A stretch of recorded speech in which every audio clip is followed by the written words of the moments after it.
Subscribe to my channel Voice of Panipat and also press this bell icons. Never miss any new updates.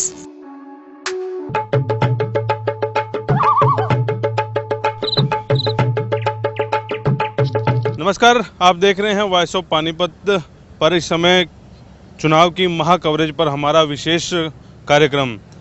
इस समय हम ताऊ Devilal park में हैं। ग्रामीण विधानसभा में ये ताऊ देवीलाल पार्क आता है। पार्क का हम लोग जायज़ा लेने आए थे। घूमते घूमते अभी एक नेताजी हमारे को यहाँ पर मिल गए। नेताजी से भी आपको रूबरू कराएंगे, लेकिन उनका परिचय मैं पहले यहीं आपको दे दूँ। वार्ड के पार्षद हैं। अगर किसी पार्षद ने काम करवाया है तो वार्ड 26 में वो लोग ज़रूर पहुँचें। दुष्यंत भट्ट के नाम से आप भली भांति परिचित हैं। पंगे लेते रहते हैं नगर निगम में, अधिकारियों को चताते रहते हैं, काम निकलवाते रहते हैं। आजकल एक नया और पंगा लेकर बैठे हैं, उन्हीं से बातचीत करेंगे। नेताजी, देवीलाल पार्क कैसे घूम रहे हैं आप जी? मैं यहाँ थोड़ा सैर करने के लिए आ गया था। मन था अपने एक दो मित्र के साथ कि थोड़ा देवीलाल पार्क में सैर कर ली जाए जी। तो चलते चलते बात करते हैं, थोड़ा घूम भी लेंगे हम भी। नेताजी, पार्षद बने आप दूसरी बारी, ये नगर निगम में पंगे क्यों ले रहे हो अधिकारियों के साथ? नहीं, नगर निगम में हमारा शुरू से ये एक एजेंडा रहा है कि 0% टॉलरेंस करप्शन की नीति पर माननीय मुख्यमंत्री जी काम कर रहे हैं, और हम तो उन माननीय मुख्यमंत्री जी की नीतियों को आगे चलाते हुए नगर निगम भ्रष्टाचार मुक्त हो, नगर निगम के अंदर अच्छे प्रकार से कार्य हों और जनता राहत की सांस ले। क्योंकि नगर निगम वो कंसेप्ट है, नगर निगम वो सब्जेक्ट है जिससे सीधा सीधा आम आदमी का जुड़ाव रहता है। और नगर निगम में पारदर्शिता हो, नगर निगम में करप्शन फ्री नगर निगम हो, इसके लिए हम प्रयासरत हैं और यही हम कर रहे हैं। पिछले दिनों आपने क्योंकि बार बार ये बात दोबारा उठती है, पार्कों का मुद्दा आपने काफ़ी उठाया। विशाल सेठ भी आए, इंक्वायरी पे बैठी, वो इंक्वायरी सामने निकल कर नहीं आई। वो इंक्वायरी दब गई है कि क्या उसमें कुछ चल रहा है? कभी भी किसी भी चीज़ के दबने का सवाल ही नहीं होता। ये सरकार 0% टॉलरेंस करप्शन की नीति पर चलने वाली सरकार है, और इस सरकार के अंदर जो वातावरण इस सरकार ने दिया, उस वातावरण पर प्रत्येक हरियाणा वासी को गर्व है। हमें गर्व है कि हम उस नेतृत्व को के सामने नतमस्तक हैं, जिस नेतृत्व ने हमें बहुत कुछ सिखाया है। माननीय मनोहर लाल जी ने हमेशा हरियाणा की राजनीति की दशा और दिशा बदलने का प्रयास किया है, और सही समय पर वो सही निर्णय लेते हैं। ऐसा नहीं है कि अगर वो जांच हुई है, उस जांच में कोई गड़बड़ है या घोटाला है या कुछ ऐसी बात है, तो वो सच्चाई सामने नहीं आएगी। माननीय मुख्यमंत्री मनोहर लाल जी समय पर सही निर्णय लेंगे। बट सब और भी पार्षद हैं, बीजेपी के काफ़ी नज़दीक हैं। दुष्यंत भट्ट का ही नाम क्यों उछलता है कि मतलब कभी फाइलें खुलवा दे, करे पार्क की खुलवा दे। आजकल एक और नया पंगा लेके बैठे हुए लाइटों वाला।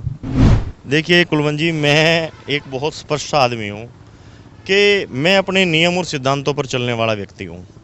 उसके लिए चाहे मुझे कितनी ही परेशानियों का सामना करना पड़े, चाहे कितनी ही मुसीबतें आएँ, ना मैं किसी के प्रेशर में रहता, और मैं वो काम करना चाहता हूँ जिससे मेरी पार्टी की छवि निखरे, मेरे नेताओं का नाम ऊंचा हो, और जिस माननीय मुख्यमंत्री मनोहर लाल की शिक्षा को ग्रहण करके हम लोग राजनीतिक कर रहे हैं, उनके नाम के आगे कोई क्वेश्चन मार्क ना लगे।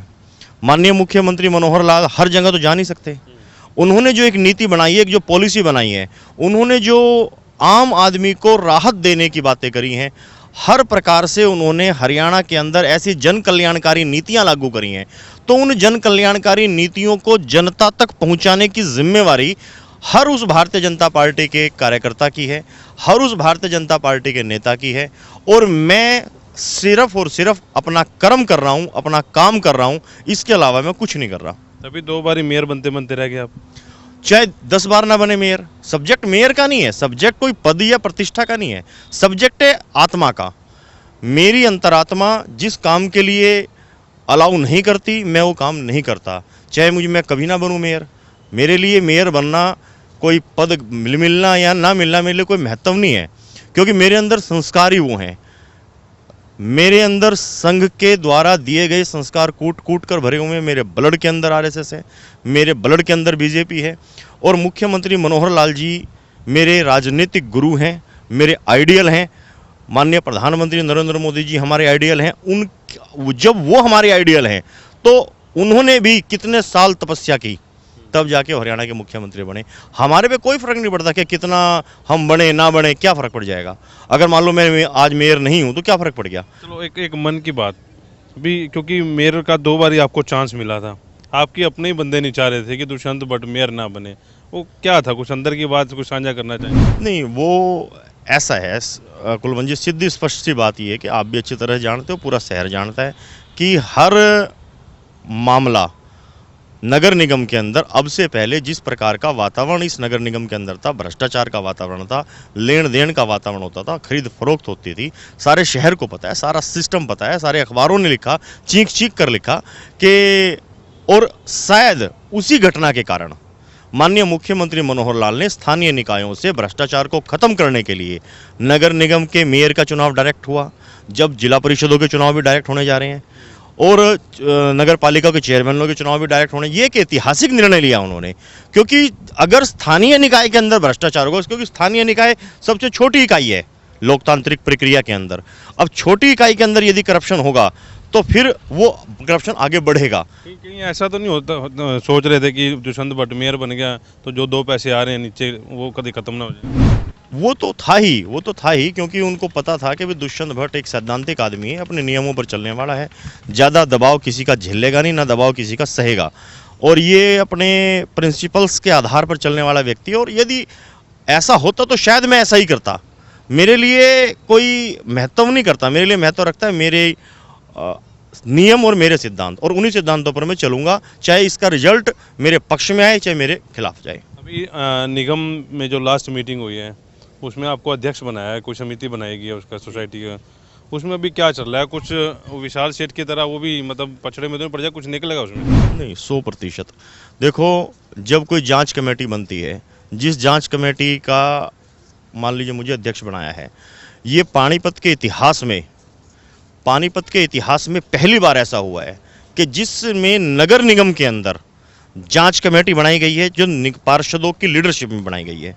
नहीं तो अब से पहले कभी ऑफिसर ही जांच करते थे, अफसर ही क्लीन चिट देते थे।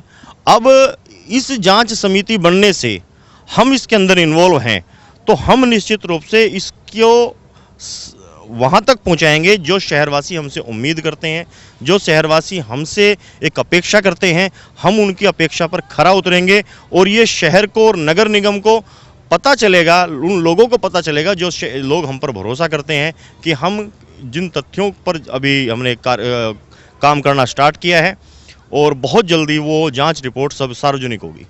पार्षद होते हुए इन्होंने कुछ ऐसे काम करवाए हैं, अगर कोई काम देखना चाहते हो तो वार्ड 26 में इनके वार्ड में जरूर जाइए, आपको पता लगेगा कि कैसे काम होते हैं। कुछ अनोखे काम इन्होंने अपने वार्ड में कराए हैं, उनके बारे में थोड़ी सी चर्चा जरूर करेंगे जी। अभी कोई पार्कों वाला की बात कर रहे हैं, रेलवे के साइड में आपने पार्क बनवाए, वो क्या विज़न लेकर चले थे, वो कहाँ तक सक्सेस हो पाए? जब मैं निगम पार्षद बना तो उस समय उस क्षेत्र के हालात ऐसे थे कि रेलवे लाइन के साथ साथ बहुत ज़्यादा गंदगी थी, जिससे रेलवे ट्रैक को भी खतरा था और आसपास के लोग भी बदबू से निकलते थे, मतलब नाक बंद करके निकलते थे, आंख बंद कर लेते थे, इतने हालात वहाँ के क्रिटिकल्स थे।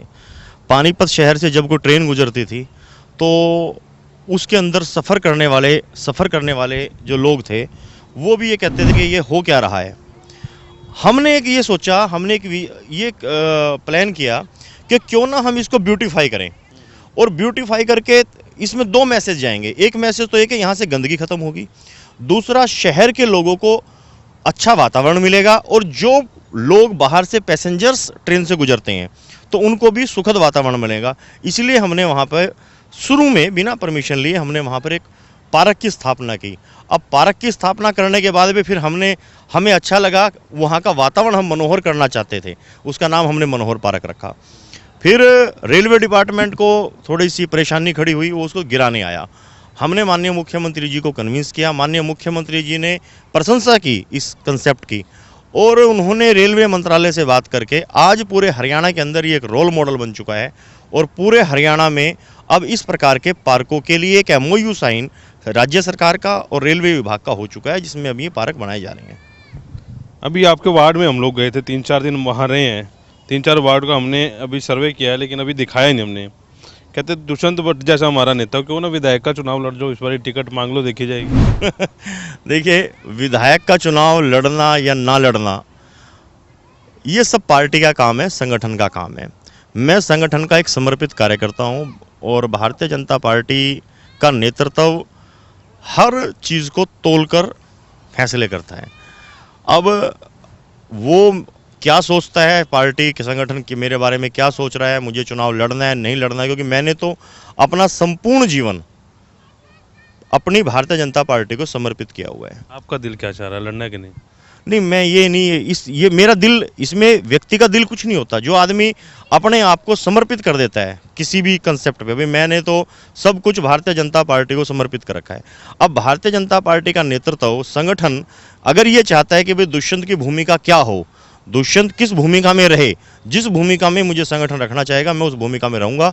अगर वो मुझे कहेंगे कि जी आपको चुनाव लड़ना है तो मैं चुनाव लड़ूंगा। अगर वो आप कहेंगे कि आपको दरी बिछानी है, आपको ये कार्य करना है, तो मैं वो कार्य करूंगा। ग्रामीण का इलाका एक ऐसा इलाका है कि मेरे ख्याल 80 से ज़्यादा कॉलोनियाँ आती हैं वहाँ पे। बाहर से कुछ लोग माइग्रेट होकर आए हैं, उनके ज़्यादा वोट हैं। जातिगत वोट भी यहाँ पर असर डालते दिख रहे हैं, जो हम लोग सर्वे कर रहे हैं। उसमें अहम भूमिका हमने देखी है, दुष्यंत भट्ट उनके पास में है। तो कभी आपके जो शीर्ष नेता हैं उनके सामने आपने इच्छा जताई कि चुनाव लड़ें, क्योंकि आपके जो समर्थक हैं, समर्थकों ने सीधा कहते दुष्यंत भट्ट को आना चाहिए आगे। हम लोग आपके मन की इच्छा जानने चाहें।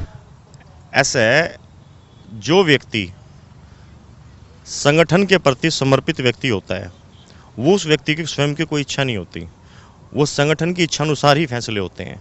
आज मैं अपनी इच्छा करने लग जाऊं, जी मैं ये बन जाऊं, जी मैं वो बन जाऊं, उससे कोई बेनिफिट नहीं है। आप देखिए कहीं भी मेरे होर्डिंग्स लग रहे हैं, कहीं भी कोई, अगर मैंने कोई प्रचार किया है, धारा अनुच्छेद 376 समाप्त होने पर माननीय प्रधानमंत्री जी को, संसद को हमने बधाई के होर्डिंग्स लगाए, तो मैंने कहीं भी अपना विजन ये नहीं लिखा कि मैं कैंडिडेट हूँ। और मैं कैंडिडेट, मेरा मन ये ऐसा नहीं है कि मैं कैंडिडेट नहीं बनना चाहता, लेकिन संगठन की रीति और नीति, जो हमारे संगठन की रीति और नीति है, वो संगठन हर चीज़ को सोच समझकर, किस आदमी की उपयोगिता कहाँ है। मेरी उपयोगिता ग्रामीण विधानसभा के विधायक में है, मेरी उपयोगिता संगठन के किसी अन्य कार्य में है। ये तो भारतीय जनता पार्टी के नेतृत्व को वो करना है कि मेरी भूमिका उन्होंने कहाँ रखनी है।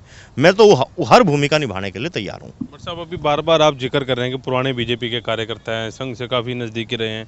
थोड़ा सा हम जानना चाहेंगे, कब से आप जुड़े हो इस पार्टी से, कितने साल हो गए और क्या क्या अभी तक आपने पद संभाले? देखिए कुलवंत जी, सन 1996 में मैं पहली बार राष्ट्रीय स्वयंसेवक संघ के संपर्क में आया था। मुझे यहाँ से विभाग प्रचारक जी थे, उन्होंने मुझे संघ के बारे में बताया, और मैं छोटा सा था उस समय, जब वो आदमी होश संभालता है, लगभग रहा होऊंगा 12-13 साल का। तो फिर मैं संघ की शाखा में जाने लगा। संघ की शाखा में जाके जब मैं स्कूल्स के अंदर गया तो मैं विद्यार्थी परिषद से जुड़ा। कॉलेज में मैं विद्यार्थी परिषद का सक्रिय कार्यकर्ता रहा। सन 2000 में जब मैंने ग्रेजुएशन की, कॉलेज में भी मैंने चुनाव लड़ा, और जब मैंने ग्रेजुएशन पूरी करने के बाद जब मैं बाहर आया तो मैं भारतीय जनता पार्टी का मंडल अध्यक्ष बना सन 2000 में। उसके बाद मैं जिले का सचिव रहा। जिले के सचिव के बाद मैं श्रमिक प्रकोष्ठ का प्रदेश का मीडिया प्रभारी रहा। मानव अधिकार प्रकोष्ठ जो हमारा एक सेल है, उसका मैं डिस्ट्रिक्ट संयोजक रहा। डिस्ट्रिक्ट वाइस प्रेसिडेंट में बीजेपी का रहा। और उसके बाद 2013 में मैंने निगम पार्षद का चुनाव लड़ा। संगठन ने कहा कि आपको चुनाव लड़ना है, और मैं चुनाव लड़ा। उसके बाद फिर मेयर का चुनाव लड़ा। फिर दोबारा 2018 में पार्टी के आदेशानुसार मैंने वार्ड नंबर 25 से दूसरे वार्ड से चुनाव लड़ा। दोनों वार्ड ही ग्रामीण विधानसभा के वार्ड हैं। उन दोनों वार्डों से मैंने चुनाव लड़ा और जीत दर्ज की। इतने बड़े पद रहे हैं आपके पास, तो उम्मीद करते हैं पार्टी की नज़र आपके ऊपर होगी। अभी भ्रष्टाचार के मामले में कंट्रोल है, लेकिन वो कंट्रोल नहीं लग पाया। नगर निगम में आप ये देख ही रहे हो, पानीपत का नगर निगम ही सुर्खियों में रहा है। कभी सीएम से इस बारे में आपकी बातचीत हुई है नहीं हुई? देखिए, माननीय मुख्यमंत्री जी को मैं जब भी मिला और जब भी मैंने इस विषय पर बातचीत की तो उन्होंने बहुत सकारात्मक अपने संदेश दिया। अधिकारियों को बहुत सख्ती के साथ उन्होंने कार्रवाई भी की। अब वो कार्रवाई की हुई मैं उसको सार्वजनिक नहीं कर सकता, लेकिन माननीय मुख्यमंत्री जी का एक विज़न बिल्कुल क्लियर है कि भ्रष्टाचार मुक्त प्रदेश, भ्रष्टाचार मुक्त नगर निगम और आम आदमी तक सरकार की योजनाओं का लाभ पहुंचना, अंतिम से अंतिम पंक्ति में खड़े हुए व्यक्ति तक जब तक सरकार की योजनाओं का लाभ नहीं पहुंचता तब तक किसी भी योजना का कोई फायदा नहीं होता। और माननीय मुख्यमंत्री मनोहर लाल जी ऐसे व्यक्ति हैं जिनको मैंने सन 1996 से मैं देख रहा हूँ। वो एक तपस्वी व्यक्ति हैं, उन्होंने तपस्या की है, एक ऐसी तपस्या जिस तपस्या पर भारतीय जनता पार्टी का प्रत्येक कार्यकर्ता गर्व कर सकता है, आम आदमी गर्व कर सकता है कि उन्होंने हरियाणा के अंदर इतनी नीतियां बना दी, ऐसी नीतियां बना दी जिनके बारे में कोई सोच ही नहीं सकता था। चाहे वो आप ऑनलाइन सिस्टम प्रणाली ले लो, आप कि आप अगर आपको कोई सर्टिफिकेट बनवाना है, कास्ट सर्टिफिकेट बनवाना है, तो आप सब कुछ ऑनलाइन है, आपके मोबाइल पे मैसेज जा रहा है, आपको कितना टाइम लगेगा उस सर्टिफिकेट को बनने में वो सब कुछ पता लग रहा है, हर चीज़ ऑनलाइन। और सबसे बड़ा काम जो माननीय मुख्यमंत्री जी ने किया इस प्रदेश के लिए, उन्होंने उस व्यक्ति को छुआ जिस वो व्यक्ति दरकिनार हुआ पड़ा था समाज के अंदर से, चाहे वो घुमंतु जातियां थी जो दूसरे प्रदेशों से आके यहाँ बस जाते थे, फिर यहाँ से छोड़ के आगे चले जाते थे, फिर आगे चले जाते थे, जैसे कि गाड़िया लोहार हुए, सांसी हुए, बावरिया हुए, बाजीगर हुए, रहबर हुए, मनियार कास्ट, इस तरह की जो जातियाँ थी, इन जातियों के बारे में किसी का ध्यान नहीं था। और पूरे देश के अंदर और पूरे प्रदेश के अंदर ऐसी जातियाँ बहुत हैं जो इन कॉलोनियों के पानीपत की बाहरी कॉलोनियों के अंदर बहुत जातियाँ ऐसी हैं जो अपनी जातियों को छुपा कर रहते थे। उन जातियों को एक विज़न दिया मुख्यमंत्री ने। आज देखिए कि घुमंतु जाति प्रकोष्ठ की अलग बोर्ड बना दिया उन्होंने, अब उसके लिए विकास निगम बनाने जा रहा है प्रदेश सरकार।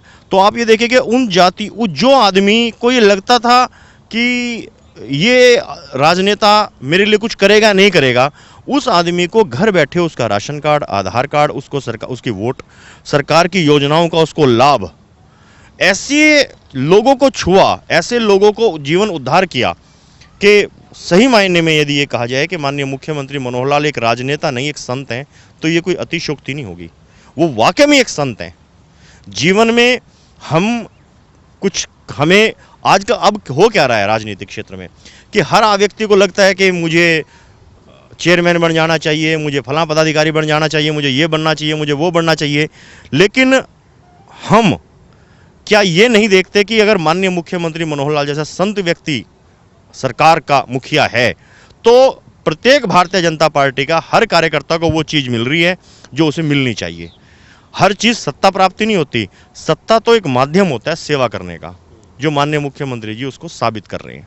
अभी क्योंकि नेता हैं बीजेपी के, आपके विधायक हैं, शहर में भी ग्रामीण में भी, मतलब चारों विधायक आपके ही हो गए।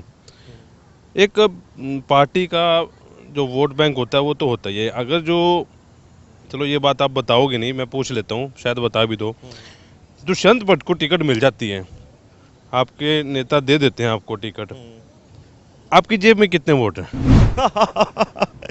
ये एक ऐसा प्रश्न किया कुलवंत जी आपने कि जो कुल मिला के वोट बैंक की राजनीति ना अब इस समाज से खत्म होती जा रही है डे बाय डे।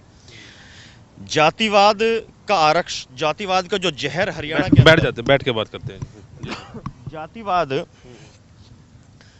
का जो जहर हरियाणा के अंदर फैला, जहां पे जाट कम्युनिटी एक तरफ हुई, गैर जाट एक तरफ हुए, वो जो जहर फैला था इस समाज के अंदर, वो जहर किसने फैलाया था? वो राजनेताओं ने तो फैलाया था। ना तो जाट दंगे चाहता था, ना गैर जाट दंगे चाहता था, राजनेता दंगे चाहते थे। और जिन राजनेताओं के इशारों पर ये दंगे हुए, आज वो जनता समझ चुकी है। आज कास्टिज्म का कोई इशू नहीं है।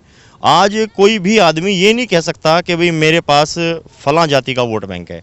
आज 36 की 36 बिरादरी भारतीय जनता पार्टी के प्रति आस्था व्यक्त कर रही है।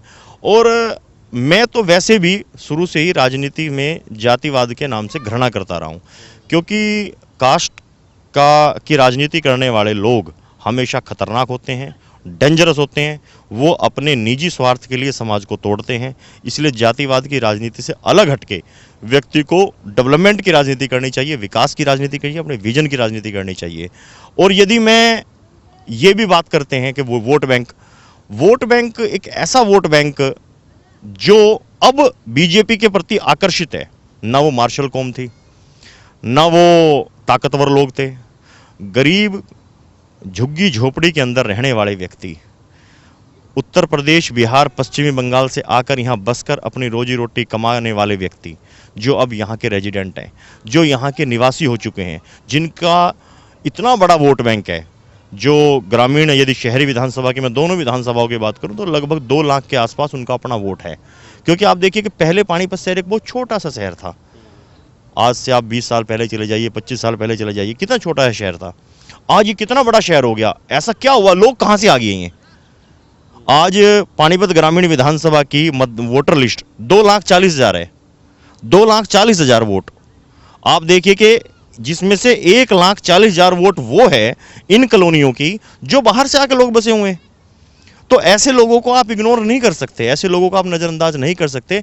वो लोग भी ये चाहते हैं कि उन लोगों को भी राजनीतिक रूप से वो संरक्षण हो, उनको राजनीतिक रूप से वो ताकतवर बने।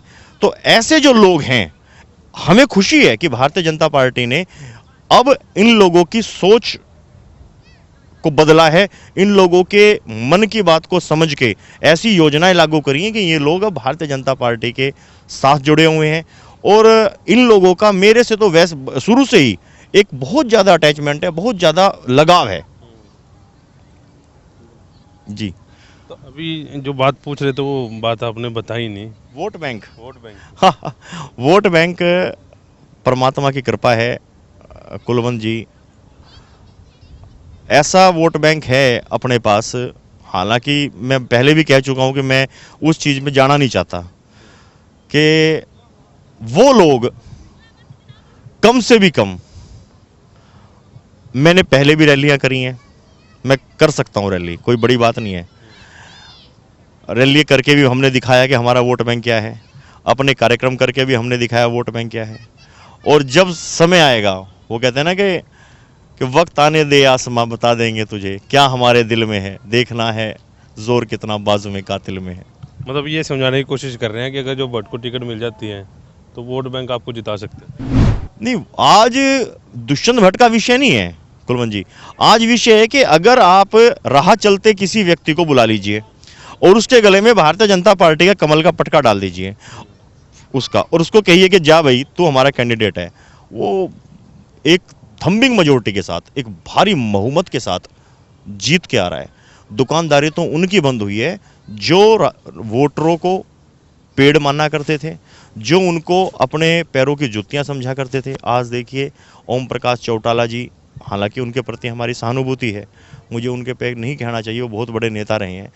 आप और दूसरे नेताओं की बात करिए, चाहे वो भूपेंद्र सिंह हुड्डा जी की बात कीजिए, चाहे आप अभय जी की बात कीजिए, चाहे आप किसी की बात कीजिए, भजनलाल की बात कीजिए, जिनके परिवारों का समाप्त हुए हैं, जो लोग राजनीतिक रूप से जो धराशायी हुए हैं, राजनीतिक रूप से धराशायी होने के बाद में जो लोग उन पर विश्वास करते थे, आज वो लोग भारतीय जनता पार्टी की रीति और नीति पर विश्वास करते हैं।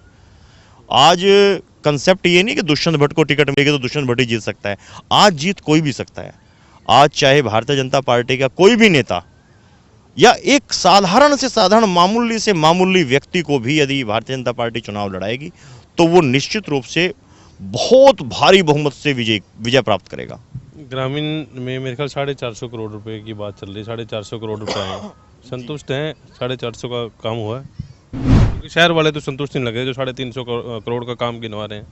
देखिए, अब एग्जैक्ट कितने पैसे आए हैं मुझे तो इसकी जानकारी है नहीं, वो तो माननीय विधायक जी को पता होगा। जो मेरा अपना ये मानना है, हो सकता है कि ये गलत भी हो, जो मेरी अपनी सोच है कि यदि वो पैसा क्योंकि पैसा किसने लगाना था? पैसा पानीपत नगर निगम ने लगाना था। और नगर निगम में पिछली जो अब से 7-8 महीने पहले तक किसकी सरकार थी? कांग्रेस की सरकार थी। कांग्रेस का बहुमत था पार्षदों का, मेयर कांग्रेस का था। तो जो पैसे की बंदरबाट होनी थी तो वो उसी तरीके से होनी थी। तो मुझे ऐसा, मेरी अपनी ओपिनियन है कि यदि वो पैसा सही तरीके से लगता तो उसका रिजल्ट और ज़्यादा अच्छा नज़र आता। ग्रामीण की बात कर रहे हैं। हाँ, मैं ग्रामीण की बात कर रहा हूँ। ग्रामीण की कॉलोनियों के अंदर यदि वो पैसा ठीक तरह से लगता तो बेहतर रिजल्ट आते। हाँ, और मैं ये भी दोष नहीं दे रहा कि वो क्यों गलत लगा। उसके गलत लगने के पीछे का कारण पिछले नगर निगम में जो पहले मेयर रहे उन्होंने जिस मतलब अनप्लान्ड तरीके से, जिस प्रकार के ऑफिसर रहे अनप्लान्ड तरीके से, जिस प्रकार के वो रहे, उन्होंने अनप्लान्ड तरीके से पैसे को बेदर्दी की तरह बहाया, तो वो कोई ज़्यादा अच्छा वो नहीं था। लेकिन अब चूंकि गवर्नमेंट बीजेपी की है, अब मेयर बीजेपी का है, पार्षद बीजेपी के हैं, तो अब मुझे लगता है कि सही तरह से उसका जो फंड्स अब आएंगे वो अच्छे तरीके से लगेंगे। बट साहब एक बात तो बीजेपी के नेताओं की मैंने ये देखी है, सारा दोष अधिकारियों के ऊपर मढ़ देते हो आप। अंदर वाली बात जो है सबको पता है। अभी आपने जिक्र किया अधिकारियों ने, ठेकेदारों ने अनप्लान्ड कर दिया, लेकिन पैसा तो विधायक महोदय लेके आए थे, तो उनकी भी तो जिम्मेवारी बनती होगी कि कहाँ पैसा लग रहा है देखा जाए। देखिए, वो हमारे माननीय विधायक हैं, मैं कोई ऐसी टिप्पणी उन पे नहीं करना। वही तो कर रहा हूँ भाई, अंदर की बात नहीं, अब उनका काम वो जाने, उन्होंने किस तरह से पैसे लाए, क्या उनकी कमेटी होनी चाहिए थी, उनका क्या होना चाहिए था, वो तो उनका काम है। हम जहाँ जहाँ उनको सलाह देते थे हमने दी भी ये सलाह, और आगे भी हम सलाह देते रहेंगे। जो मेरा काम है, मैं अपने काम के प्रति रिस्पॉन्सिबल हूँ, मैं किसी अन्य के काम के प्रति रिस्पॉन्सिबल नहीं हूँ। चलो, ये दुष्यंत भट्ट जी हमारे साथ जुड़े हुए थे। पूछा हमने, कुरेदने की कोशिश की, लड़ना भी चाहते हैं चुनाव, लड़ना नहीं भी चाहते, दोनों हैं। सिर्फ बड़े नेताओं के ऊपर उन्होंने बात टाल दिया कि बड़े नेता देखेंगे तो चुनाव लड़ सकते हैं। लेकिन फिर मैं वही बात कर रहा हूँ कि जिन्होंने विकास देखना है तो इनके वार्ड में ज़रूर आएँ, जहाँ पर कभी खड़े होने की जगह नहीं थी, आज वहाँ वाकई ही विकास दिखता है। किसी और नेता के पास चलेंगे और नेताओं से आपकी मुलाकात करवाएंगे। तब तक के लिए नमस्कार।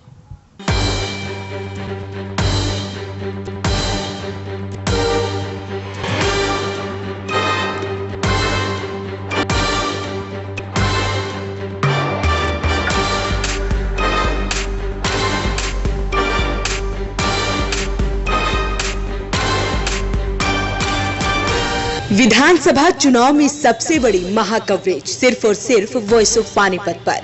पानीपत शहरी, पानीपत ग्रामीण, स्मालखा और इसराना से कौन होगा संभावित उम्मीदवार, कौन बैठेगा विधानसभा की कुर्सी पर, क्या मौजूदा विधायकों से जनता है खुश, चुनाव के दौरान जनता से किए वायदों को क्या पूरा किया नेताजी ने।